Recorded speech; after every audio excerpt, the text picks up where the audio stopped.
The hydraulic lever resisted exactly 14.2 newtons of pressure before yielding.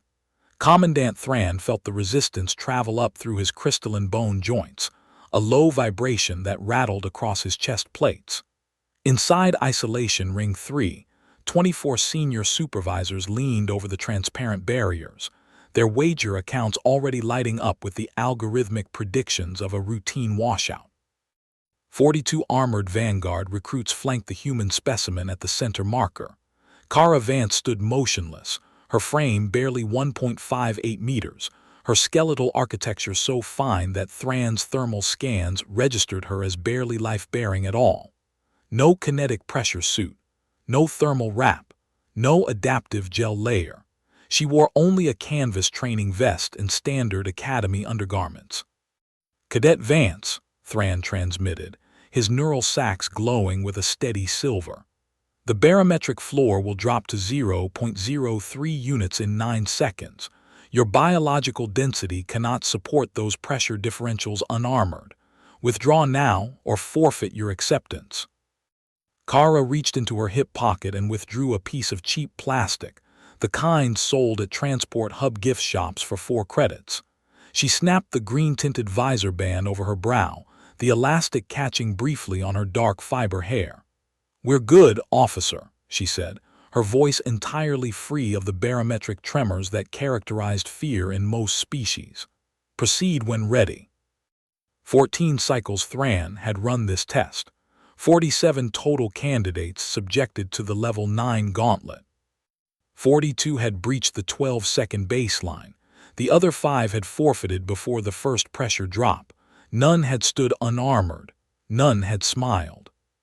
You're about to watch a military academy break its own rules, not because of a failure, because the test succeeded too well. 14 cycles prior, Thran had entered Sector 9's command center before dawn rotation. The betting boards were already lighting up, green for the Skrelvax odds, amber for the Brutalian line, and a thin blue thread for the human candidate that 3 supervisors had loaded at 400, 1 against. The Academy's 3-century history spoke clearly. A 91.2% expulsion rate on Level 9. The machines were calibrated for creatures that screamed. Thran had reviewed Kara's file twice. Class 12 gravity origin. Extreme pressure tolerance, yes, but only horizontal tolerance. The young human had never trained in a vacuum chamber, never adapted to barometric extremes. The Academy's confidence in the outcome was absolute. He checked the thermal readouts one final time. Routine. The solar simulation arrays hummed at standby. The cryogenic floor plates were locked to their basement. Everything was ready. At exactly 11:42:03, the primary mag pumps completed their first stroke. The atmosphere vanished from Isolation Ring 3 in a violent, single-stage sweep. 85% pressure loss in less than 3 seconds. The biological responses were immediate and textbook. Every creature in the chamber triggered its survival architecture. The Brutalian recruits expanded their secondary chest cavities, their thick hides shifting from deep purple to a protective near black as they trapped their internal oxygen reserves. The Skrelvax dropped to all 8 segments, locking their dorsal armor plates together to prevent joint separation at the seams. Even the few Saurithians at the gallery edge began to withdraw inward, their fluid-based bodies tensing for the thermal shock that would follow. Kara Vance sat down. Thran's console erupted with conflicting data. The sensor array in Lane 12 was flagging an error that had no category in its diagnostic tree. The human's dermis remained perfectly uniform. No bloating, no capillary hemorrhage, no pressure-related edema. Her vascular system held steady at 120/80. Her heart rate sat at a calm 72 beats per minute. How was this possible? A creature raised under Class 12 gravity possessed vascular containment built for horizontal crushing force, the weight of a world pressing down. A simple pressure drop, by contrast, was the removal of force, not the application of it. To Kara's body, The vacuum felt like nothing more than a minor shift in altitude. But Thran didn't understand that yet.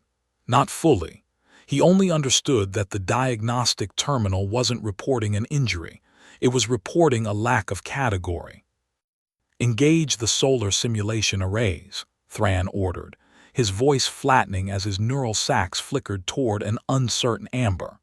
"Bring the thermal emitters to 350 Kelvin.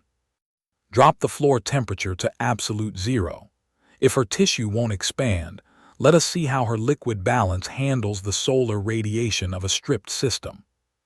The chamber walls transformed, turning a vicious, blinding shade of violet as the raw UV radiation flooded the grid. The effect on the remaining cadets was catastrophic within seconds. 18 Skrelvex recruits triggered their emergency extraction transponders, their shell joints cracking under the thermal contrast. The Saurithians began to cloud, their transparent limbs sluggishly turning to white crystal as internal temperatures plummeted toward their crystallization threshold. Kara Vance remained at the center marker, her eyes closed. Thran's main display stopped tracking her as an active combatant. It shifted instead to a steady, rhythmic pattern, a heart rate that had dropped to 48 beats per minute, and brainwave data that indicated deep, restorative REM sleep. She had surrendered to the test not by fighting it, but by resting through it. The certainty that had carried Thran through 14 cycles of command shattered in that moment. His neural sacs flared a bright, unstable amber, a color that no amount of professional discipline could suppress. What kind of world produces a creature that finds equilibrium in an execution chamber? Thran overrode every safety protocol simultaneously. He drove the solar radiation emitters to 160% capacity, heat that would cook the internal organs of any normal creature. The violet light in the chamber intensified until the observation gallery itself began to show thermal stress warnings. The remaining 2 Brutalian recruits collapsed at 11, 46, 12, their massive bodies exhausted from the high metabolic panic burning through their entire lipid reserves in seconds. Kara Vance responded by unzipping her canvas training vest. She leaned her shoulders directly against the sub-zero alloy wall, using the opposing extremes, lethal radiation from above, absolute zero cold from below, to achieve a state of perfect, lazy equilibrium. Her breathing slowed further. Her skin took on a mild copper tint under the violet lamps as her body began to adapt, shifting its melanin distribution to absorb and disperse the radiation harmlessly. She rotated her neck until both joints produced a sharp, audible pop. Then she drew a piece of synthetic fruit gum from her pocket, blew a small bubble, and let her breathing settle into the pattern of deep sleep. No other creature in the chamber could have survived 30 seconds under those conditions. Thran's hands moved to the emergency atmosphere restoration plate. He didn't remember making the decision. His entire professional identity, the 14 cycles of running the most rigorous military test in the Alliance, the absolute certainty that this chamber separated the survivable from the disposable, was collapsing in real time. He pressed the plate with enough force to dent the casing. Compressed oxygen roared back into isolation ring 3, normalizing the barometric pressure within 4 seconds. The violet lamps died. The solar simulation arrays powered down with a dying whine. Kara Vance blinked as the light dimmed, slid the green plastic visor off her face with a casual flick of her thumb, and stood up without the joint stiffness that plagued every other species after vacuum exposure. "Is that the full duration, officer?" she asked, looking toward the observation window with an ordinary, tired expression. The heat was nice, but the floor plates were a bit stiff. The barracks down on level 4 are always freezing, so I actually appreciate the warm-up. The bedding boards in the observation gallery went completely dark. The algorithms had no outcome left to calculate. Every predictive model in the Academy's 3-century archive had assumed a creature small enough to fit inside a human hand would break under conditions that should have liquefied her internal organs. Instead, she had treated an execution-grade testing cell like an afternoon sun. By 18:00 hours, Level 9 of the Deep Freeze Gauntlet had been permanently removed from the Sector 9 registry. The entry was not archived.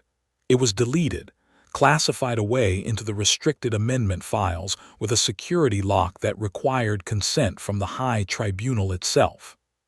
Thran sat alone at his command terminal, his neural sacs no longer pulsing with any color at all. The bioluminescent phosphorus that normally gave his species their elegant glow had faded to a dull, sickly pale green that no medical treatment could reverse. His report to the Strategic Council contained no performance metrics, no technical readouts, no analysis of biomechanical variables. It contained only a single line: Class 12 gravity worlds do not produce survivors. They produce something that requires an entirely new category. The green plastic visor sat now in the central rotunda, behind a reinforced glass security case fitted with a double-lock stasis shield. It was untouched by any advanced technology, just cheap plastic catching the artificial white light, waiting to become the symbol of the moment the Alliance understood what it had truly underestimated. Thran stared at his sulphurous hands in the darkness of the command center, understanding at last. Humans don't survive the dark, they rest in it.